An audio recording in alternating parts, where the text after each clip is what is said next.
Health channel में आपका फिर से स्वागत है।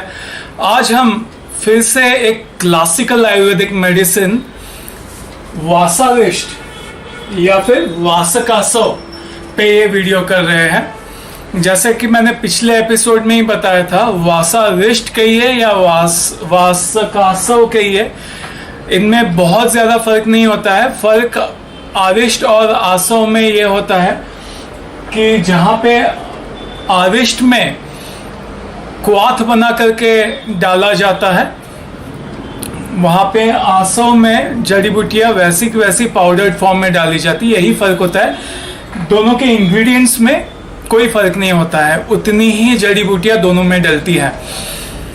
तो वासारिष्ट या फिर वासकासव जो है वो आयुर्वेद की एक बहुत ही ज़बरदस्त क्लासिकल फॉर्मुलेशन है। और मेनली उसमें, जैसे कि नाम सजेस्ट करता है, वासा है यानी कि अडुलसा है जो कि उसका मेन घटक है। अब अडुलसा हमें पता है ये मेनली ये किस चीज़ों में काम आता है, उसी दिशा में इसका टोटल फॉर्मुलेशन जो है वो काम करता है। तो पहले देख लेते हैं कि वासारिष्ट और वासकासव में क्या क्या इंग्रेडिएंट्स पड़ते हैं। तो इसमें तकरीबन 12 या फिर 13 इंग्रेडिएंट्स पड़ते हैं। सबसे पहले जो फर्स्ट इंग्रेडिएंट है वो है वासा यानी कि अडुलसा। उसके बाद इसमें बहुत आसानी से मैं आपको याद रखने की टेक्निक बताता हूँ, त्रिकुटा पड़ता है यानी कि काली मिर्च पड़ती है नंबर 2, नंबर 3 इसमें सौंठ पड़ता है और नंबर 4 इसमें पीपली पड़ती है। तो इस तरह से आपको 4 द्रव्य तो याद रह गए। इसके अलावा इसमें और भी मसाले पड़ते हैं। नंबर 5 दालचीनी और नंबर 6 दालचीनी जैसा ही तेजपत्र और नंबर 7 इलायची, छोटी इलायची पड़ती है इसमें। और नंबर 8 इसमें कंकोल पड़ता है या फिर कबाब चीनी। ये दोनों अलग चीजें होती हैं। कुछ कुछ फार्मेसियां इसमें कंकोल डालती है।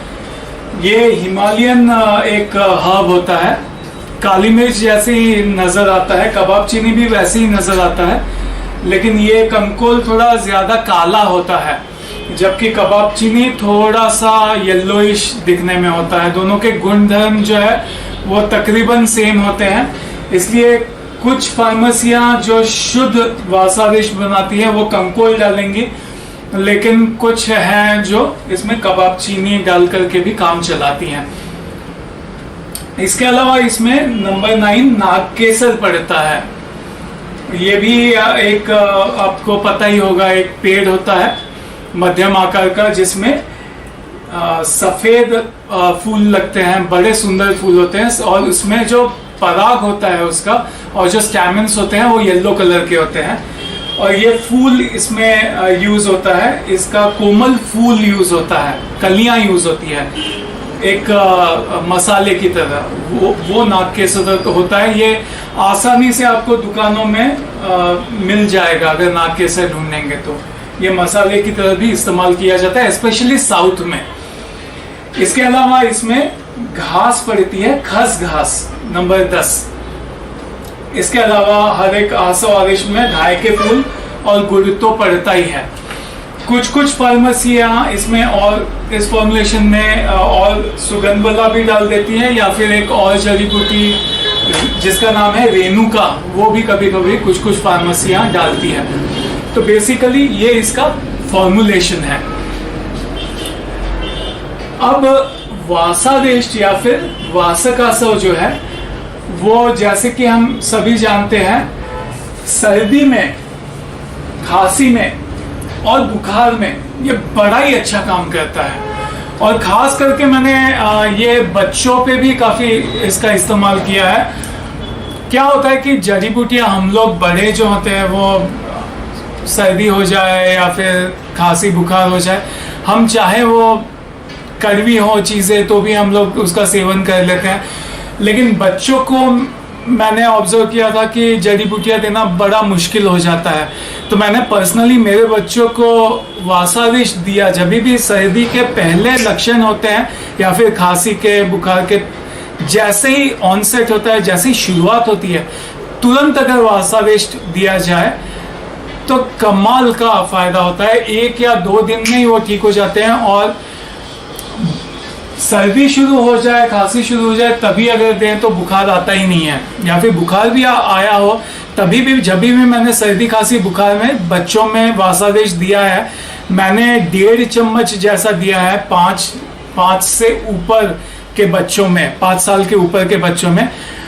दिन में 3 बार दिया है, खाना खाने के बाद उतना ही पानी मिला करके 1.5-2 चम्मच पानी मिलाता हूँ 1 से 1.5 चम्मच वासादेश में, और 3 बार खाना खाने के बाद दिया है, तो तुरंत एकदम चमत्कारिक प्रभाव होता है और तुरंत ठीक हो जाते हैं बच्चे। और हॉस्पिटलाइजेशन और ये जब बुखार आ जाता है तब इबिग्यूसिक या फिर कैल्पॉल और ये सब जो हैवी दवाइयाँ देनी पड़ती हैं बुखार को नीचे लाने में, उसके बहुत सारे साइड इफेक्ट होते हैं, या फिर एंटीबायोटिक्स देना पड़ता है बाद में इनको, एम्ब्रोड्रिल या फिर एजिथ्राल वगैरह दिया जाता है।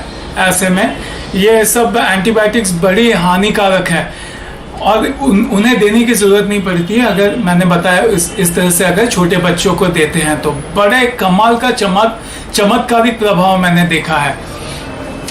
और इसके अलावा ये ब्लड जब भी निकलता है इसमें भी बड़े काम का है, क्योंकि वासा इसके लिए जाना जाता है, ये खून को रोकता है। खास करके इसमें वासा है और नाग केसर है और खस भी है, ये सब, और धाय के फूल भी, ये सब ब्लीडिंग को रोकते हैं। दालचीनी भी, ये सब ब्लीडिंग को रोकते हैं। अगर नक्सीर हो रही हो, नाक में से खून आ रहा हो, ये रोकेंगे।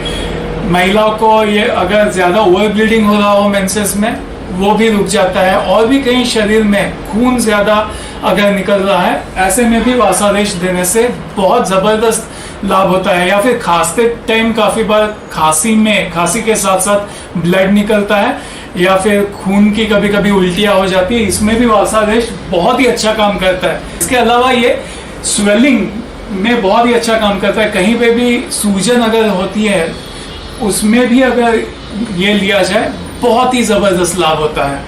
और मेरा खास करके अनुभव इसमें यह है कि अगर आप देखें तो ये मेंटल डिसऑर्डर्स में भी बहुत अच्छा काम करेगा, क्योंकि इसमें बहुत सारी ऐसी जड़ी बूटियां हैं जो कि मेंटल हेल्थ के लिए बहुत अच्छी है। जैसे मैं आपको बताऊं, मेरा पर्सनल ऑब्जर्वेशन है, देखिए अडुल्सा भी मेंटल हेल्थ के लिए जबरदस्त है।